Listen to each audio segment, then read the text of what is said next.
Très heureux de vous retrouver, fidèles téléspectateurs, partout où vous nous regardez, des Cailles jusqu'à Taoudéni, un peu partout à travers le monde. Bonsoir et bienvenue dans votre édition d'information. À la une de l'actualité, le guide spirituel des Ansars, Asseïd Cherif Ousmane Madan Haïdara, a reçu hier mardi, dans l'après-midi, les femmes du bureau exécutif de la section de Bamako, dans la grande cour de la Médersa Sadi Ziwaza à Bankoni Djanginebougou, en commune 1 du district de Bamako.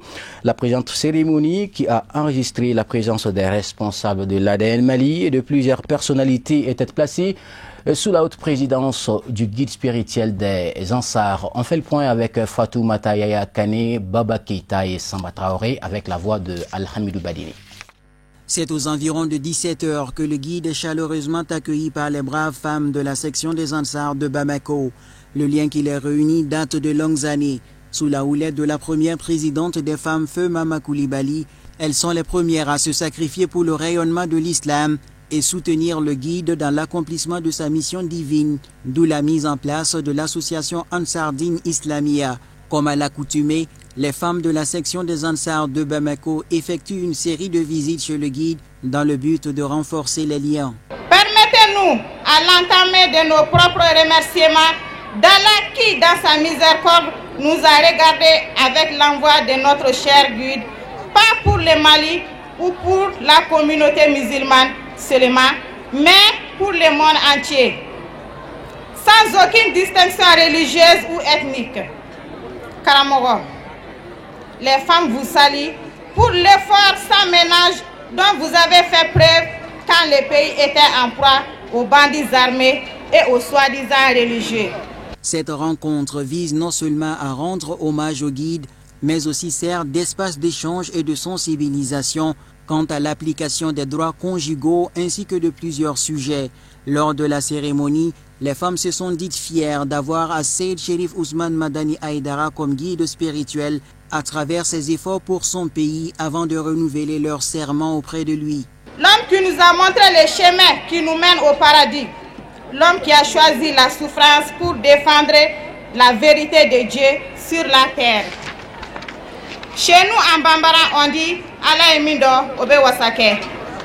Asseïd Cherif Ousmane Madan Haïdara, votre tournée nationale et internationale fait preuve, car lors du Maouloud à Ségou, les musulmans de Ségou vous ont nommé Alimoul Alama de Ségou, le professeur des professeurs.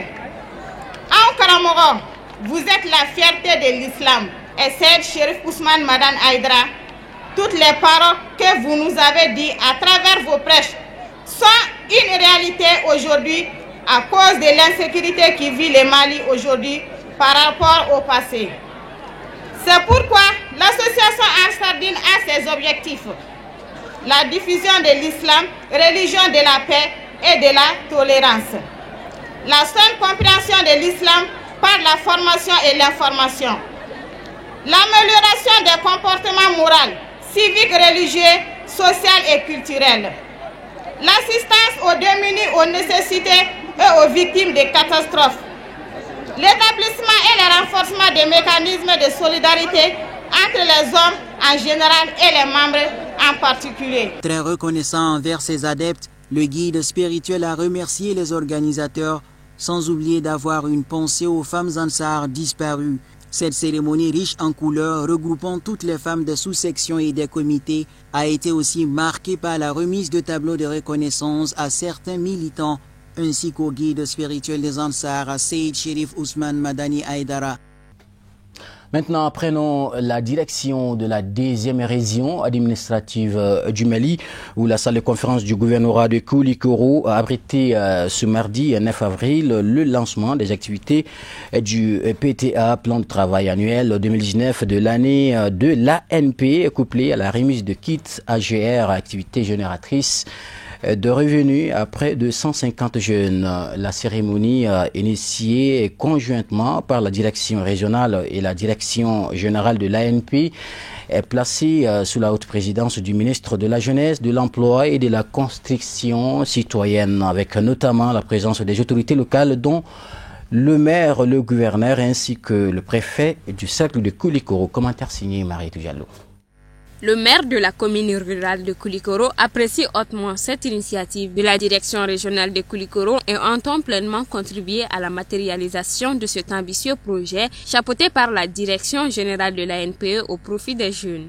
Distingués invités, mesdames et messieurs, permettez-moi de remercier les efforts du gouvernement de la République du Mali pour la multiplication des volontés politiques de création d'emplois à l'endroit de la jeunesse, et nous osons espérer que le présent programme apportera une réponse aux nombreuses conséquences de la crise universelle du chômage. La direction régionale de Koulikoro, en phase avec la direction générale de la NPE, s'emploie énergiquement à mobiliser l'ensemble des autorités régionales, locales et voire nationales autour des objectifs du PTA, Plan de travail annuel 2019. Convaincu que la formation insertion demeure une véritable alternative crédible au chômage, le directeur général égrène les différents corps de métier bénéficiaires de ces kits d'insertion socio-professionnelle. Excellence Monsieur le ministre, l'honneur est pour moi de partager avec vous ces moments solennels qui consacrent le lancement des activités du plan de travail annuel 2019 de l'ANPE, suivi de la remise des kits d'insertion pour les activités génératrices de revenus dans divers corps de métiers.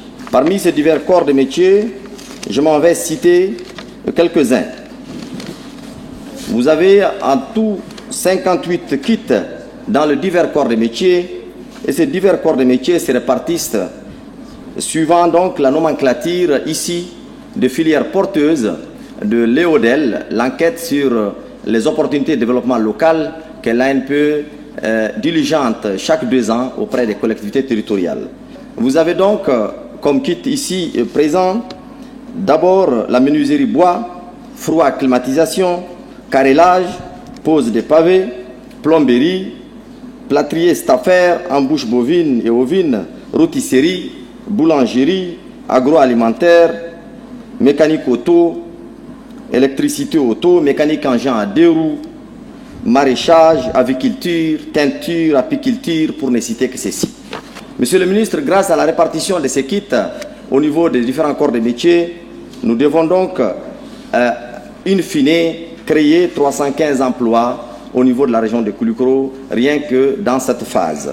Le porte-parole des bénéficiaires affiche une volonté réelle à donner du sens concret à cette remise qui allège considérablement leurs soucis d'emploi tout en remerciant les initiateurs. Des équipements et matériels que nous lègue l'ANP, l'Agence nationale pour l'emploi, à travers sa direction, dont je salue ici tout le courage et le bon sens du directeur et toute son équipe.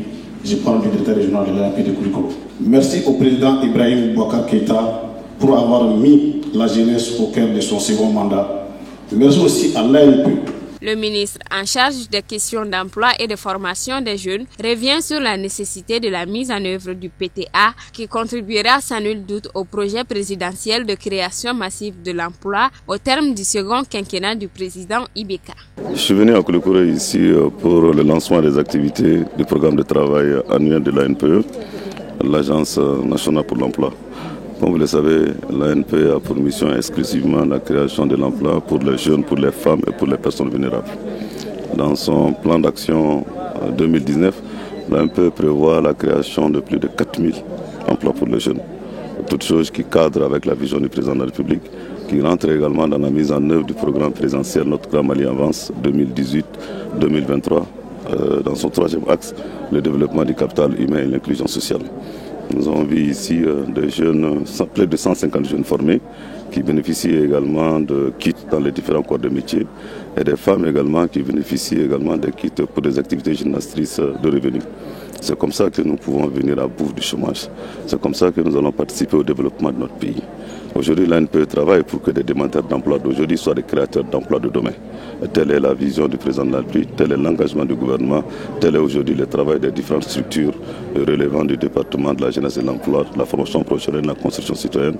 Donc merci à l'ANPE, merci aux autorités administratives, politiques de la région de Koulikoro, merci à la jeunesse de Koulikoro. C'est un début, c'est le lancement. Inch'Allah, toutes les régions du Mali bénéficieront également de ce genre d'activités. L'ANPE, par cette cérémonie, démontre encore une fois qu'elle est résolument engagée à accomplir sa mission de service citoyen pour répondre aux exigences du marché de l'emploi afin de réduire le taux de chômage dans notre pays. Justement, nous revenons ici à Bamako. Le ministère de la Santé et de l'Hygiène publique, soutenu par ses partenaires techniques et financiers, a tenu sa 4e réunion des investigateurs VIDA. Objectif, réduire le taux de mortalité infantile au Mali. C'était ce mercredi 10 avril 2019 à l'hôtel Sheraton de Bamako. On fait le point avec Tata Touré Abdoulaye Sougoudou. Les rotavirus sont la principale cause de diarrhée sévère chez les jeunes et la vaccination contre les infections à rotavirus est l'une des stratégies majeures dans la lutte contre la diarrhée infantile à l'échelle mondiale. C'est pourquoi le gouvernement du Mali a inclus la vaccination anti-rotavirus dans leurs programmes nationaux de vaccination systématique. Conclusion d'une grande étude multicentrée dans plusieurs pays, dont le Mali, sur les diarrhées à rotavirus. L'introduction donc du vaccin à rotavirus dans ces pays-là. Quel a été l'impact après 5 ans après l'introduction de ce vaccin? C'est vraiment ça le but essentiel de cette rencontre. Et aujourd'hui, nous sommes très réconfortés. Tous les gouvernements de ces pays, nous sommes tous très réconfortés d'apprendre qu'il y a un impact très fort, très positif suite à l'introduction du vaccin rotavirus dans nos pays. Beaucoup de cas ont été évités et beaucoup de décès également ont été évités. Donc franchement, nous sommes très très satisfaits. C'est ça la santé publique. Demander au gouvernement d'investir avec les partenaires et au bout du travail qu'on arrive à voir combien de cas de maladies on a pu éviter et combien de cas de décès on a pu éviter et finalement traduire tout ça en termes de vies sauvées, en termes d'économie qu'on a pu réaliser pour nos différents pays. Donc je voudrais féliciter l'ensemble des pays qui ont participé et contribué à la réalisation de ce travail et particulièrement féliciter nos équipes ici au Mali, en tout cas qui ont vraiment travaillé très dur sur ce programme-là. Signalons que l'introduction du vaccin antirétrovirus dans la vaccination des routines a eu un impact aussi bien au plan sanitaire que social dans le pays. Car il va non seulement sauver beaucoup de vies d'enfants, mais aussi réduire considérablement le fardeau sanitaire et économique que représentent les infections à rotavirus et contribuer ainsi à réduire la pauvreté et promouvoir la croissance économique. Par an, en Afrique, il y a au moins un demi-million d'enfants qui contractent ça. Ça, c'est dans les pays où il y a une façon de surveiller et de détecter. Mais pour moi, ça, c'est comme les yeux et les oreilles d'un hippopotame sous l'eau, parce qu'il y a tellement de localités où on ne peut même pas surveiller. Parce que dans la plupart de nos pays, chez nous-mêmes ici, la maladie diarrhéique n'est pas considérée comme une maladie. C'est considéré soit l'enfant est en train de nettoyer le ventre. Quand on a la diarrhée, enfant et adulte, on dit oui, on est en train de nettoyer le ventre. Ou si c'est les enfants, on parle de dentition ou en tout cas de croissance. Mais la diarrhée est une maladie. Il y a une définition pour la diarrhée. Le gouvernement du Mali, à travers le ministère de la Santé et de l'Hygiène publique, s'est engagé à faire en sorte que chaque enfant malien ait accès à tous les vaccins, quel que soit le statut social de ses parents. Parlons toujours santé, cette fois-ci sous un autre angle. L'ONG Save the Children a tenu une conférence de presse qui a porté sur les différentes interventions de son projet en santé nutrition dans les districts sanitaires de Mopti et Niafonké. C'était ce mardi 9 avril 2019 à l'hôtel Massalé de Bamako. Reportage Ahmadou Diallo et Sama Traoré. L'ONG Save the Children intervient dans les cercles de Mopti et Niafonké depuis 2013 à travers le projet Santé Nutrition. L'objectif général des interventions est de contribuer à la réduction de la morbidité et de la mortalité des populations affectées par la crise. Nous avons organisé cette conférence de presse aujourd'hui dans le cadre de notre engagement vis-à-vis de l'État du Mali, des populations maliennes, de les tenir régulièrement informés de nos interventions et des résultats de ces interventions. Et donc la conférence de presse de ce matin nous a servi de prétexte pour partager avec les populations du Mali, avec le gouvernement malien, les activités que nous faisons dans le cadre de la santé de nutrition dans les districts sanitaires de Niafonké et de Mopti, avec le financement de l'Union européenne à travers sa branche appelée ECHO, l'organe, la direction de la protection civile et des opérations humanitaires. Les activités du projet s'articulent autour de la mobilisation communautaire en faveur de la nutrition, formation du personnel de santé et l'approvisionnement des centres de santé en médicaments, entre autres. Dans la mise en œuvre de son programme, l'ONG Save the Children a obtenu des résultats satisfaisants, mais elle rencontre également des difficultés sur le terrain. Alors, comme nous l'avons partagé tout à l'heure, le projet que nous mettons en œuvre dans les districts sanitaires de Niafunké et de Mopti a apporté des résultats satisfaisants. Pour certains aspects, nous sommes allés au-delà de nos attentes parce que les planifications que nous avons faites ont été largement dépassées à plusieurs niveaux, comme les techniciens vous les ont présentés tout à l'heure. Cependant, il y a des défis. Nous avons des défis de différents ordres, des défis liés à l'accès humanitaire. Vous savez que c'est des zones dans lesquelles il est difficile d'accéder parfois à certaines populations vu le contexte actuel. Nous avons des défis liés au changement de comportement à cause des barrières culturelles, des barrières socio-culturelles qui empêchent par exemple l'adoption de comportements plus positifs à la santé et à la nutrition.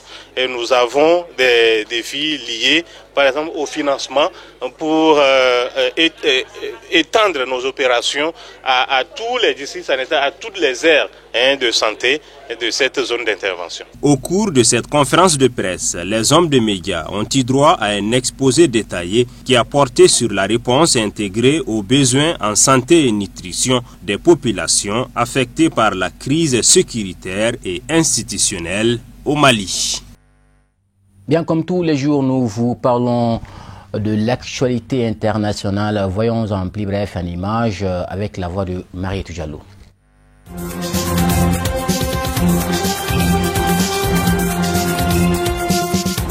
De quel côté se trouve l'armée soudanaise dans les manifestations antigouvernementales que connaît le pays? Toute la journée de lundi jusqu'à ce mardi, les versions contradictoires se sont affrontées sur un soutien ou non de l'armée aux manifestants. Mardi, 2 tentatives de la police anti-émeute de repousser les manifestants ont échoué lorsque des soldats ont tiré en l'air. Rien ne dit si l'armée a tiré en l'air pour protéger les manifestants, comme l'affirment certains témoins, ou pour d'autres raisons. Même scénario le lundi. Certains manifestants n'avaient pas hésité à publier leur satisfaction sur les réseaux sociaux.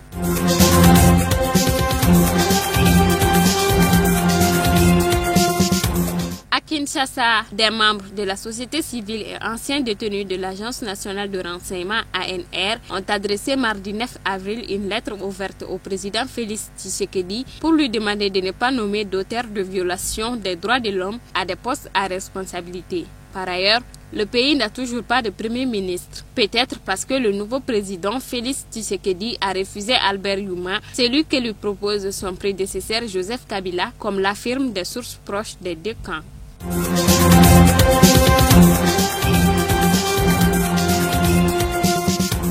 L'ancien président sud-africain Jacob Zuma, de nouveau cité dans un scandale financier cette fois hors des frontières de son pays.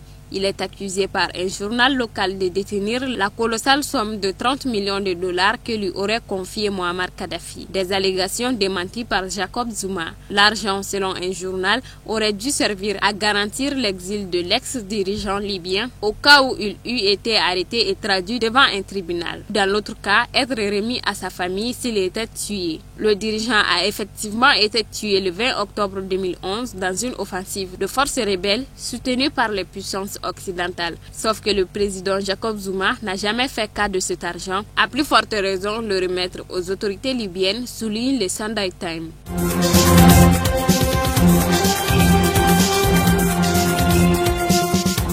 Le Conseil de sécurité de l'ONU a adopté à l'unanimité mardi 9 avril une déclaration qui fixe les objectifs à atteindre par la Centrafrique pour obtenir un allègement à l'embargo sur les armes qui la frappe depuis 2013. L'ONU répond à une demande de longue date de Bangui qui peine à affirmer son autorité sur l'ensemble de son territoire. Si cette feuille de route établie par Paris et unanimement acceptée par les membres du Conseil de sécurité est respectée, alors Bangui devrait pouvoir se doter de certaines catégories d'armes en se contentant d'une simple notification à l'ONU.